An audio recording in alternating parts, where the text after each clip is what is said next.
9월 25일 선목교회 큐티 방송입니다. 오늘 큐티 방송이 늦었습니다. 성도 여러분께 죄송하다는 말씀과 양해의 말씀을 드립니다. 기도로 나아가겠습니다. 고마우신 하나님, 오늘도 말씀 묵상의 시간을 허락하심을 감사합니다. 오늘 묵상 가운데에서도 하나님의 크신 은혜와 삶의 인도하심을 허락하여 주시옵소서. 감사를 드리며 예수님의 이름으로 기도합니다. 아멘. 오늘 묵상할 말씀은 에스겔 24장 15절부터 27절까지입니다. 여호와의 말씀이 또 내게 임하여 이르시되, 인자야, 내가 내 눈에 기뻐하는 것을 한번 쳐서 빼앗으리니 너는 슬퍼하거나 울거나 눈물을 흘리거나 하지 말며 죽은 자들을 위하여 슬퍼하지 말고 조용히 탄식하며 수건으로 머리를 동이고 발에 신을 신고 입술을 가리지 말고 사람이 초상집에서 먹는 음식물을 먹지 말라 하신지라. 내가 아침에 백성에게 말하였더니 저녁에 내 아내가 죽었으므로 아침에 내가 받은 명령대로 행하매 백성이 내게 이르되, 내가 행하는 이 일이 우리와 무슨 상관이 있는지 너는 우리에게 말하지 아니하겠느냐 하므로 내가 그들에게 대답하기를, 여호와의 말씀이 내게 임하여 이르시되, 너는 이스라엘 족속에게 이르기를, 주 여호와의 말씀에 내 성소는 너희 세력의 영광이요 너희 눈의 기쁨이요 너희 마음의 아낌이 되거니와 내가 더럽힐 것이며 너희의 버려둔 자녀를 칼에 엎드러지게 할지라.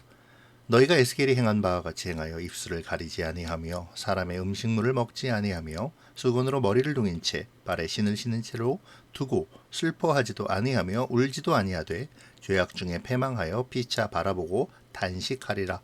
이같이 에스겔이 너희에게 표징이 되리니 그가 행한 대로 너희가 다 행할지라. 이 일이 이루어지면 내가 주 여호와인 줄을 너희가 알리라 하라 하셨느니라. 인자야, 내가 그 힘과 그 즐거워하는 영광과 그 눈이 기뻐하는 것과 그 마음이 간절하게 생각하는 자녀를 데려가는 날, 곧 그날에 도피한 자가 내게 나와서 내 귀에 그 일을 들려주지 아니하겠느냐? 그날에 내 입에 열려서 도피한 자에게 말하고 다시는 잠잠하지 아니하리라. 이같이 너는 그들에게 표징이 되고 그들은 내가 여호와인 줄을 알리라. 아멘. 24장 앞부분에서 예루살렘 거민들에 대한 심판을 다루는 것과는 달리 오늘 본문에서는 에스겔 선지자의 아내의 죽음을 통해 이스라엘 족속의 멸망을 예시해주고 있습니다.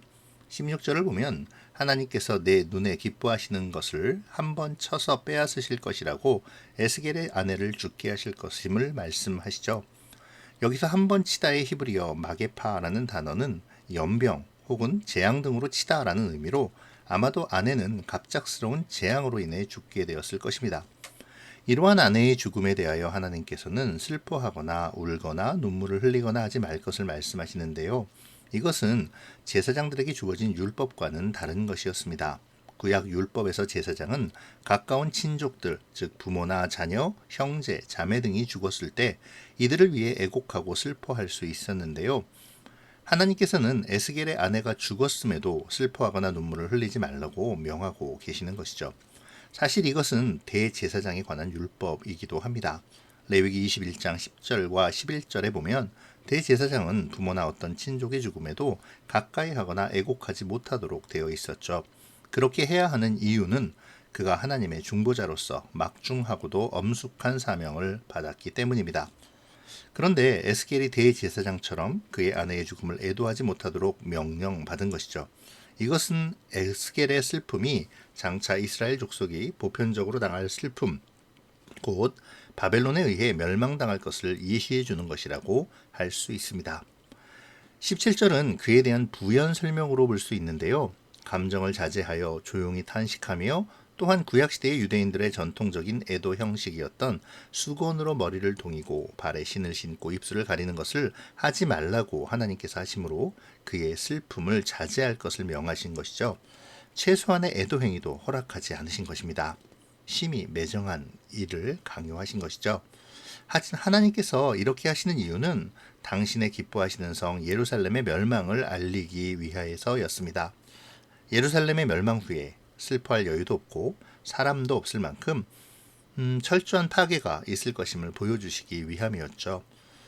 이렇게 하지 않으시면 어리석은 이스라엘과 유다의 백성들이 깨닫고 수용하려 하지 않았기 때문입니다. 그만큼 이스라엘이 심하게 망가져 있었다는 반증이기도 하죠. 결국 안타깝게도 그날 저녁에 에스겔의 아내가 죽습니다. 그리고 다음날 아침에 에스겔은 하나님의 명령을 그대로 실천하죠. 그러자 백성들은 그 까닭을 묻습니다. 아내의 죽음에도 불구하고 애도의 모습을 보이지 않자 그 뜻을 묻는 것이죠. 에스겔은 비로소 하나님의 뜻을 백성들에게 전합니다. 자랑과 기쁨의 근원인 성전을 빼앗기고 가족이나 친척도 죽음에 넘겨지리라는 것이죠. 하나님의 성소는 이스라엘의 출애굽 후에 광야에서 하나님의 처소로 성막이 지어진 이래로 이스라엘 가운데 존속해 왔습니다.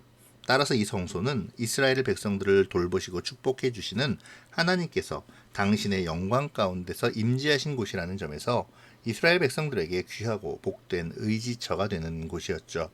하지만 그런 성전을 이스라엘 백성들은 온갖 우상 숭배를 하며 더럽혔습니다.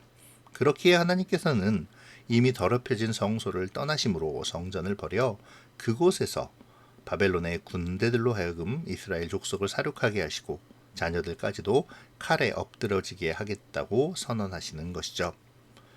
유대인들에게 자신들의 정신적 지주의 역할을 하는 성전의 몰락과 자녀들의 죽음이라는 끔찍한 심판의 선포는 큰 충격이었습니다.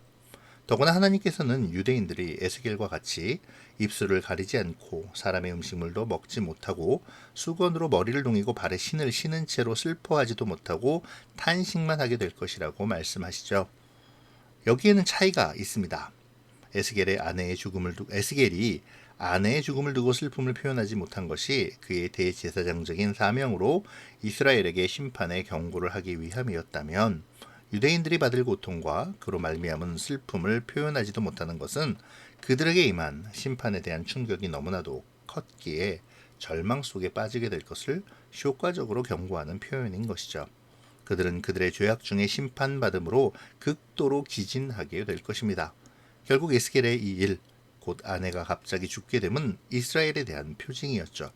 하나님께서는 에스겔의 일을 통해 앞으로 당하게 될 이스라엘의 심판에 대하여 경고하시며, 어리석은 이스라엘이 결국에는 심판을 통해 비로소 하나님을 깨달아 알게 될 것임을 선포하십니다.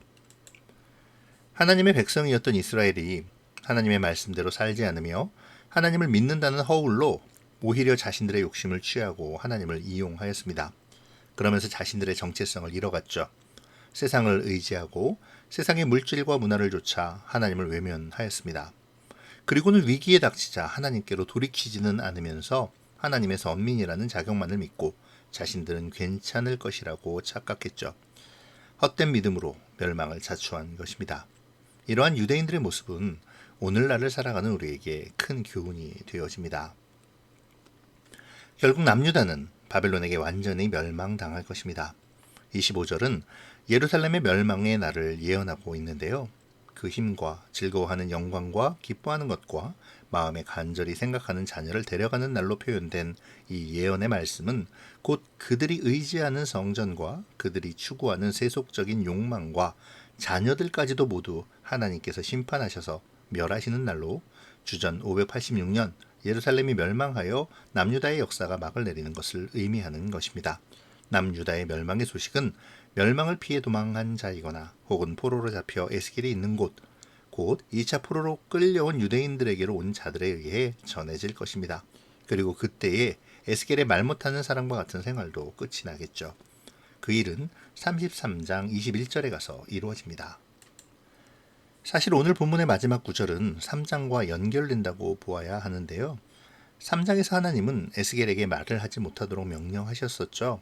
이후로 에스겔은 사실상 말 못하는 사람과 같이 침묵하며 행동으로 하나님의 뜻을 선포했었습니다. 하나님께서 허락하시는 때 외에는 입을 열지 않았죠. 오늘의 본문도 자세히 살펴보시면 아내의 죽음과 그에 따른 슬픔을 표현하지 않는 그러한 행동을 통해 남유다의 멸망과 그들이 당할 슬픔을 표현하고, 그러한 행동의 뜻을 하나님께서 에스겔의 입을 여셔서 전하게 하셨음을 발견할 수 있습니다. 이러한 침묵의 시간은 에스겔 33장 21절에 가서야 남유다의 멸망의 소식을 전하는 자가 오기에 하루 전에 하나님께서 에스겔의 입을 여심으로 끝나게 됩니다. 이러한 일련의 모습들을 바라본 이스라엘 백성들은 결국 에스겔의 예언이 하나님에게로 비롯되었음을 깨닫게 되겠죠. 그렇게 되므로 백성들은 더 이상 이전처럼 에스겔을 방해하지 못하게 될 것입니다. 또 하나, 이 마지막 구절, 곧 에스겔이 잠잠하지 않고 입을 연다는 것은 이제 심판의 경고의 예언이 끝나고 앞으로 구원과 은총을 전하는 회개의 파수꾼이 될 것임을 암시하는 것이죠. 하나님께서는 심판의 역사를 마치신 후에 자신의 백성들을 멸망 가운데 두시지 않으시고 다시 하나님의 백성의 자리로 나아오게 하실 것입니다. 앞으로의 에스겔의 사역은 바로 이 회개와 구원을 선포하는 선지자로서의 사역이 되겠죠. 실제로 에스겔은 25장부터 32장까지에서 주변 나라와 민족에 대한 심판을 선언함으로 하나님의 공의를 드러낸 후에 33장부터는 이스라엘에 대하여 회개하고 하나님께 나올 것을 촉구하며 하나님의 구원의 은혜를 선포하게 되죠. 앞으로의 묵상을 통해 우리는 하나님의 구원하시는 은혜와 섭리를 바라보게 될 것입니다. 자, 이제 오늘 말씀의 적용점을 찾아보죠. 오늘 본문은 사실상 기막힌 일로 시작했습니다. 선지자의 눈에 기뻐하는 것을 쳐서 빼앗으시면서 출발하죠. 아내를 죽게 하시며 이 일로 슬퍼하거나 울거나 눈물을 흘리지도 말라고 하셨습니다. 애도하는 그 어떤 행위도 하지 말 것을 명하셨죠. 에스겔 선지자가 이 기막힌 명령에 대해 하나님께 아무런 반응도 하지 않습니다. 다만 담담히 순종하며 실천할 뿐이죠. 우리는 여기서 에스겔 선지자의 마음을 헤아려 볼 필요가 있습니다. 그 일을 행하는 에스겔 선지자의 마음은 어떠했을까요? 얼마나 아프고 쓰리고 슬펐을까요? 하나님께 항변하고 하나님께 그 일이 일어나지 않기를 기도하지 않았을까요? 그 일을 순종하는 것이 얼마나 힘들고 어려웠을지는 우리가 감히 상상도 할 수 없을 것입니다. 그럼에도 에스겔 선지자는 그 일을 감당하죠. 하나님의 역사를 위해, 하나님의 뜻을 위해 그 기막힌 명령을 수행해 나갑니다. 그리고 그러한 순종의 삶을 통해 그는 하나님의 표징이 되었죠. 그 일을 통해, 그 순종을 통해 하나님의 뜻이 선포되고 하나님의 하나님 되심을 드러내었습니다. 에스겔의 온 삶이 메시지가 된 것이죠. 오늘 에스겔 선지자를 바라보며 우리의 삶을 생각할 수 있어야 합니다. 하나님께서는 우리의 삶을 통해서도 메시지를 써 나아가심을 기억해야 하죠. 우리의 삶, 특별히 순종하는 삶을 통해 오늘 이 시대에 하나님의 살아계심과 그분의 구속하심 그리고 섭리하심을 드러내는 우리가 되어야겠습니다. 꼭 거창한 무언가를 희생하고 놀라운 일을 나타내므로 하나님을 드러내는 것만은 아닙니다. 우리의 일상의 삶에서의 작은 순종의 모습들이 하나님의 섭리하심을 나타내고 일하심을 증거할 수 있죠. 에스겔은 아내의 죽음이라는 큰 슬픔 속에서도 하나님 앞에 순종했습니다. 우리의 일상에서 아주 작은 일에 순종하는 것이 그보다는 쉽지 않을까요? 오늘 내 작은 일상 속에서 순종할 하나님의 뜻을 찾아보시면 좋겠습니다. 선지자의 순종에 관하여 또 하나 우리가 생각할 것이 있습니다. 그것은 하나님의 백성의 삶이 평온한 삶만을 보장하는 것은 아니라는 것입니다. 오늘 본문에서 멸망의 심판을 예고받는 남유다의 백성들이 가졌던 커다란 착각은 그들이 하나님을 믿음으로 자신들이 어떤 일을 해도 하나님의 축복 가운데 살 수 있을 것이라는 헛된 믿음이었습니다. 하나님을 믿는다는 것은 늘 하나님의 축복이 임하는 것을 의미하는 것이 아니죠. 때로는 하나님의 뜻을 위해 희생할 수도 있어야 합니다. 때로는 하나님을 믿는 믿음을 위해 나의 즐거움과 욕심을 포기해야 하기도 하죠. 믿음을 지키기 위해 얼마간의 희생이 필요할 수도 있습니다. 사실 이 모든 것이 하나님의 은혜이자 축복이죠.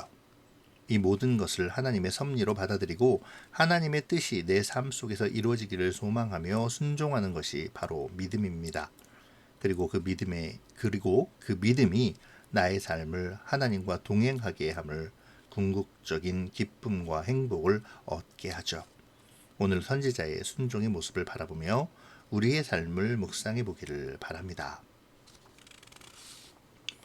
21절에서 하나님은 자기의 성소를 가리켜 너희 세력, 너희 눈, 너희 마음이라고 말씀하시는데요. 너희라는 말을 사용하시므로 성소가 너희에게는 영광이며 기쁨이자 아낌의 대상이지만 이미 하나님에게는 가증한 범죄의 장소가 되어버렸다는 것을 강조하고 계십니다. 하나님께서는 더럽혀진 성전에 연연해 하시는 분이 아니시죠. 하나님께서는 성전에 국한되시는 분도 아니십니다.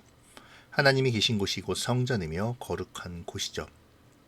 성전이 성전의 역할을 하지 못한다면, 그러므로 하나님이 그곳을 떠나신다면 그곳은 더 이상 성전이 아닌 것입니다.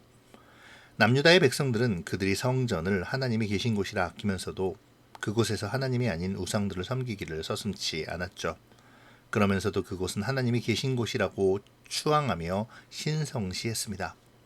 하나님을 거룩히 여기며 경외하는 모습이 아니라 상징이 불과한 건물, 곧 성전이라 불리는 건물을 더 중요하게 여긴 것이죠.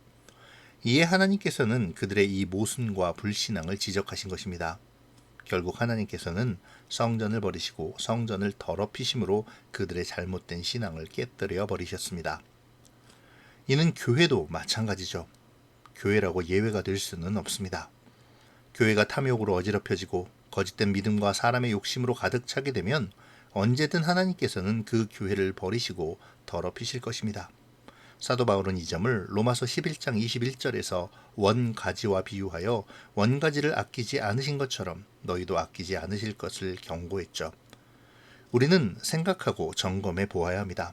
우리가 교회를 기뻐하고 자랑하는 것만큼 하나님도 우리 교회를 기뻐하며 자랑스러워 하실까 하는 것을 말이죠.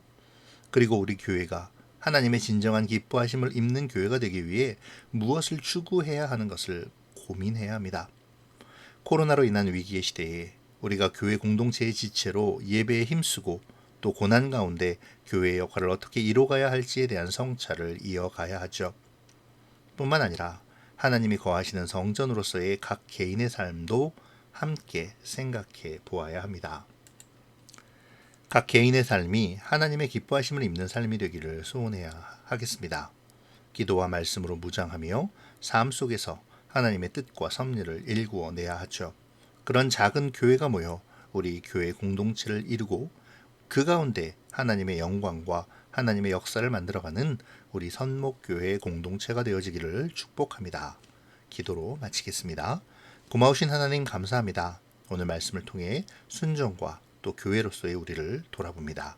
사랑의 주님, 주님을 믿음이, 주님을 따름이 나의 욕망과 안락이 채워짐으로 착각하지 않게 하시고 주의 뜻과 섭리가 나의 삶을 통해 이루어짐을 깨닫게 하시어서 온전한 순종의 모습이 기꺼이 따르는 모양이 내 삶에 나타나게 하여 주시옵소서. 또한 하나님이 거하시는 교회로서의 우리를 자각하게 하시고 헛된 믿음과 교만이 우리 안에 있어 하나님의 영광을 가리지 않도록 우리 자신을 살피게 하시어 언제나 하나님의 기쁨이 되는 각자의 삶이 되며 하나님의 영광을 드러내는 우리 선목교회의 공동체가 되도록 인도하여 주시옵소서. 오늘도 하나님의 말씀을 묵상하는 우리에게 지혜와 명철로 이끄시기를 원하오며 예수님의 이름으로 기도합니다. 아멘.